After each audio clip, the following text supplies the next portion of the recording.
Salut à toi et bienvenue, j'espère que tu vas bien. Alors aujourd'hui j'ai pris pas mal de notes parce que j'avais envie de rien rater. Je vais illustrer si tu veux quelque chose de vraiment fondamental dans le freelancing pour facturer ses services de manière correcte. Et donc j'ai fait une image, un parallèle, je vais y revenir d'ici quelques instants, mais qui nécessite que je plonge un petit peu mon nez dans mes notes parce qu'il y a beaucoup de choses à dire, donc je m'excuse par avance, mais c'est vraiment important. Et si tu as compris cette image-là, je pense que tu es bien parti pour facturer tes services de manière correcte et même facturer tes services comme des services premium. Qui dit été, parce que c'est l'été, au moment où en tout cas je fais cette vidéo, ce podcast, dit vacances. Et qui dit vacances, pour certaines personnes, dit avion. Et qui dit avion, dit notamment avion vol low cost. Peut-être que tu prends pas des vols low cost, j'en sais rien, mais en tout cas pour une bonne partie des gens, en général, ils se penchent sur les vols low cost et donc sur les comparateurs de prix, tu sais, les différents sites qui comparent les prix des billets, etc. Et aujourd'hui, je voudrais justement faire un parallèle entre ce que j'appelle le freelancing low cost et les vols low cost. Le freelancing low cost, c'est simplement le freelancing, enfin la vente de services pas chers. En gros, c'est le fait de facturer ces services vraiment pas chers. Ça peut te paraître bizarre dit comme ça, enfin ce parallèle-là, mais tu vas voir qu'il est très logique. La raison pour laquelle je te fais ce parallèle, c'est que hier sur mon groupe Facebook, il y a quelqu'un qui a posté un message et en gros elle disait qu'elle avait entendu un prospect ou un client dire la phrase suivante: je préfère payer moins cher et avoir un travail de moins bonne qualité. Et elle s'indignait par rapport à ça, enfin elle trouvait ça voilà un peu étonnant, etc. Donc il y avait d'autres personnes qui ont donné leur point de vue sur le groupe, certains qui comprenaient le point de vue du client, d'autres pas. Mais c'est vraiment pour cette raison-là que cette image de freelancing low cost et vol low cost, ce parallèle m'est venu en tête. En tant que prestataire de service, tu te dis peut-être c'est n'importe quoi de dire une phrase comme ça, mais je voudrais te poser une question très simple. Quand tu prends tes billets d'avion, toi, quand tu pars en vacances, si tu pars en vacances de temps en temps, si tu prends l'avion de temps en temps, est-ce que tu prends le billet d'avion le plus cher ? Peut-être, hein, je sais pas, mais j'imagine que non. En tout cas, si tu fais partie de la grande majorité, j'imagine que non. J'imagine que, comme beaucoup de gens qui prennent l'avion pour partir en vacances, tu vas sur un comparateur de vol. Tu vas sur un site du style Skyscanner, Kayak, Kiwi, Google Flights ou je ne sais quoi, tu en as tout un tas maintenant. Et c'est exactement ce que j'ai fait d'ailleurs pour choisir le vol de mes vacances il y a quelques jours. Et ensuite, qu'est-ce que tu fais ? Une fois que tu vas sur un site comme ça, sur Skyscanner ou je ne sais quoi. D'ailleurs, Skyscanner est très bien, petit conseil comme ça. Mais qu'est-ce que tu fais ? En général, tu as des dates précises en tête. Tu sais quand est-ce que tu veux partir. Si tu es salarié, tu sais quand est-ce que tu as des vacances. Quand tu n'es pas salarié, tu sais à peu près à quel moment tu peux t'octroyer des vacances. Et tu sais aussi à peu près où tu vas partir. En général, tu as quand même une idée. Parfois, tu fouilles un peu en fonction des billets d'avion. Tu te dis, bon, je partirai plutôt là. Mais en général, tu as à peu près quand même une idée de où tu veux partir. Donc, tu rentres tes dates, et là ton comparateur de vol, de billets, il t'affiche les prix les plus chers et les moins chers. Parfois tu as des billets, enfin des vols avec escale, parfois tu n'as pas d'escale, bref, tu es arrivé sur le site en fait avec un cahier des charges précis, donc une destination et des dates. Et tu te retrouves là avec une énorme liste de compagnies et de vols. Et ma question, j'ai plein de questions, tu le vois aujourd'hui, elle est simple: pourquoi est-ce que tu prendrais le vol le plus cher ? Pourquoi tu choisirais le vol le plus cher ? Parfois, tu as des vols similaires d'ailleurs, et tu le sais sans doute, avec des différences de prix énormissimes. Pourquoi est-ce que tu prendrais le vol à 800 € au lieu du vol à 400 €? Il y a absolument aucune raison, tu vois. Logiquement, il n'y a aucune raison que tu choisisses celui à 800 € plutôt que celui à 400.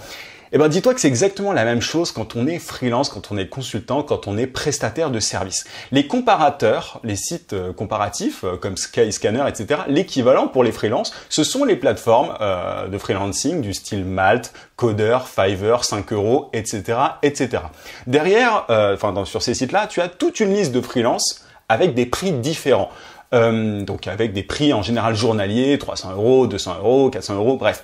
Pourquoi, et c'est encore une question, c'est une question rhétorique, mais pourquoi est-ce que le client derrière choisirait le freelance à 500 € par jour au lieu de celui à 250 €?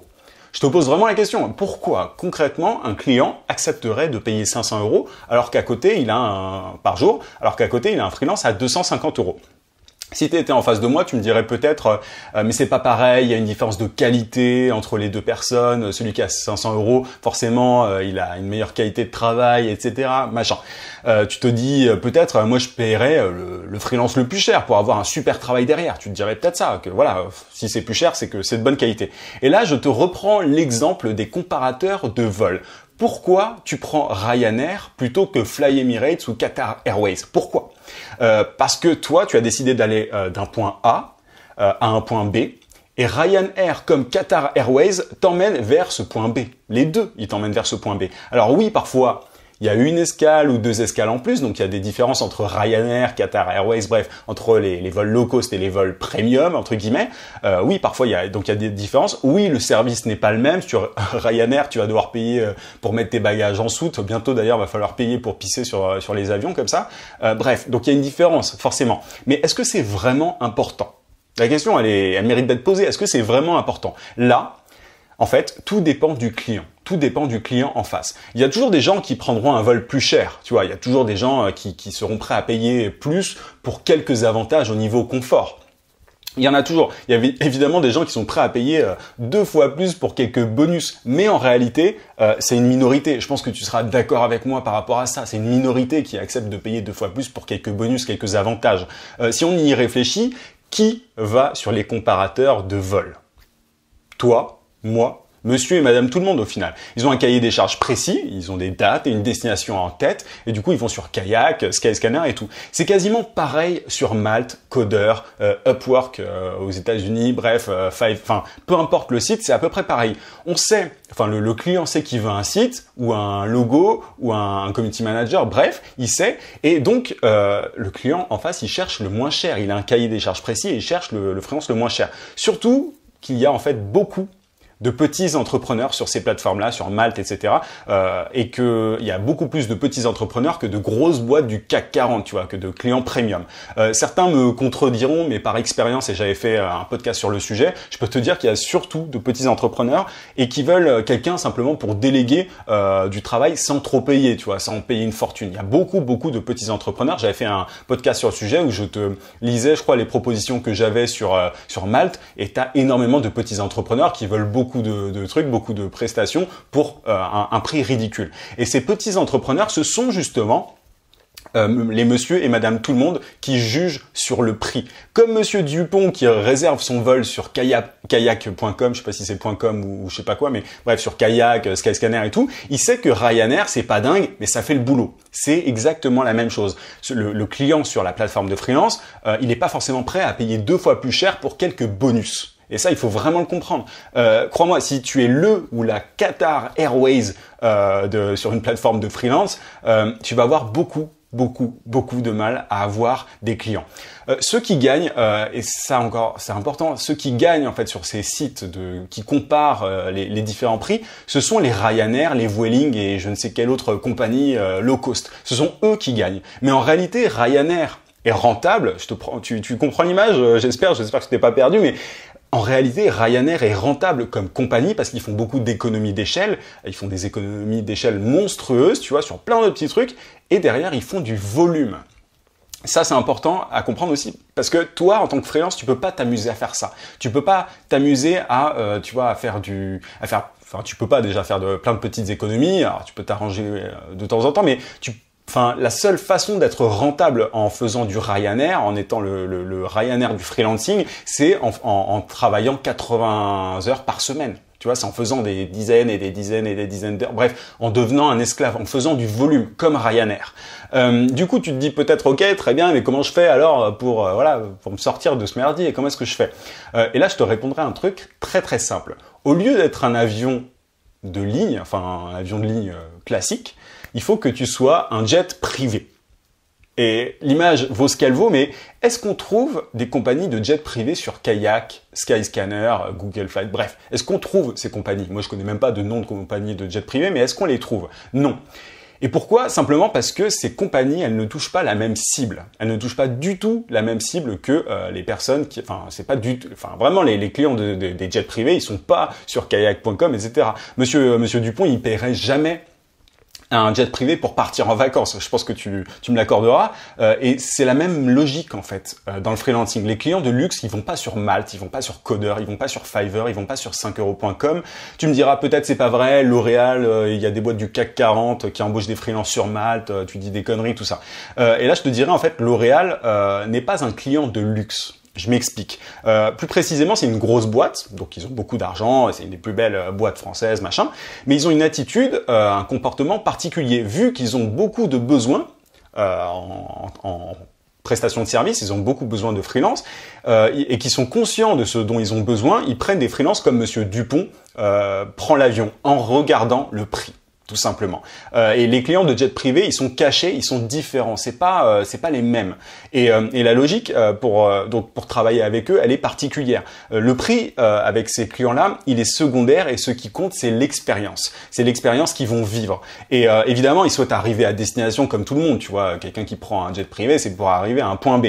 Mais ils mettent l'accent sur autre chose aussi que ce simple point B. La destination n'est pas le seul truc qu'ils prennent en compte en fait. Et tout le but de mon podcast, justement, il est de t'aider à devenir un jet privé du freelancing plutôt qu'un avion comme Ryanair, plutôt que le Ryanair du freelancing, le Vueling du freelancing, bref, je connais pas toutes les compagnies low cost, mais mon but c'est de t'aider à justement faire différemment et à devenir un jet privé. Et la première étape pour devenir un jet privé du freelancing, encore une fois, elle faisait marrer cette image-là, c'est pour ça que je l'ai déroulée tout le long du podcast, mais la première étape pour y arriver, c'est de te déplacer, de te désinscrire en fait de Malte, Coder ou je ne sais quoi. L'idée c'est de te situer hors de cette concurrence. Parce qu'encore une fois, Qatar Airways et tout, c'est pas eux qui sont gagnants sur les sites voilà, les sites comme Skyscanner et tout. À partir du moment où il y a une comparaison, où il y a des sites qui comparent les prix, bah voilà, les gens qui vont sur ces sites-là, c'est pour trouver le prix le moins cher. Donc si tu es plus cher que la moyenne sur ces sites ces sites comparatifs, bah t'as perdu. Donc il faut que tu sortes de cette grande compétition en fait, et que tu te situes à un autre niveau. À voir en fait, c'est à toi de voir ce que tu préfères. Mais au début, ça peut aider, tu vois, d'être sur ces sites-là, mais il faut en sortir le plus vite possible et comprendre la logique derrière de ces clients de jet privé. Et vraiment essayer de travailler avec eux plutôt que voilà, d'être condamné à te baser, enfin à baisser tes prix constamment, quoi, parce que c'est ce que font les compagnies sur enfin tu vois, ça profite en fait aux consommateurs, la baisse des billets d'avion, et ça profite aussi aux entreprises qui recrutent des freelances, le fait qu'il y ait de plus en plus de freelances sur les plateformes. Et du coup, si tu veux t'en sortir et faire mieux que les autres, il faut que tu sortes de tout ça. En tout cas, crois-moi, moi je facture aujourd'hui plus que jamais, et je facture des sommes que je ne pourrais pas demander sur ces plateforme, et parce que je travaille avec des clients qui veulent un jet privé plutôt qu'un avion de ligne classique. Bref, j'espère que l'image t'a amusé et surtout t'a permis de comprendre ma vision de tout ça. Mais du coup, je suis toujours super embêté, tu vois, quand des gens me demandent des conseils sur les plateformes et tout, parce que moi, c'est un autre délire. En fait, je joue dans dans une autre cour, et j'essaye de t'aider à jouer dans une autre cour aussi. Tu vois, parce que en tant que freelance qui commence, si tu veux, tu vois, jouer voilà, sur ces sites-là, ces comparatifs, le seul moyen, c'est de baisser tes prix ou alors d'avoir un super réseau pour pouvoir simplement travailler avec des personnes qui voilà, qui te connaissent et qui sont prêtes du coup à accepter ton prix parce que c'est toi, tu vois. Donc en fait, quand tu débutes, soit tu baisses tes prix, soit tu as un bon réseau. Et si tu veux vraiment t'en sortir, il faut faire différemment, et c'est ce que j'explique régulièrement sur mon podcast, et je te donne tout un tas d'astuces, de conseils, et je t'explique ma manière en fait de procéder, toute ma méthodologie régulièrement sur mon podcast. Donc voilà, à toi de t'en inspirer et d'apprendre tout ce que tu peux apprendre, mais du coup, deviens un jet privé plutôt qu'un Ryanair, Vueling ou je ne sais quoi. Voilà un petit peu ce que je voulais te dire aujourd'hui. J'espère que ça t'a plu. N'hésite pas à mettre un gros pouce si tu es sur YouTube, et à t'abonner à la chaîne si c'est pas déjà fait. Je te rappelle aussi que tu peux télécharger ma formation vidéo gratuite pour trouver des clients rapidement en freelance. Pour ça, tu cliques juste en haut sur le i si tu es sur YouTube. Sinon, tu as le lien en description. Je te dis à mardi, 18 h comme d'habitude. En attendant, n'oublie pas, vie sans limite. À plus.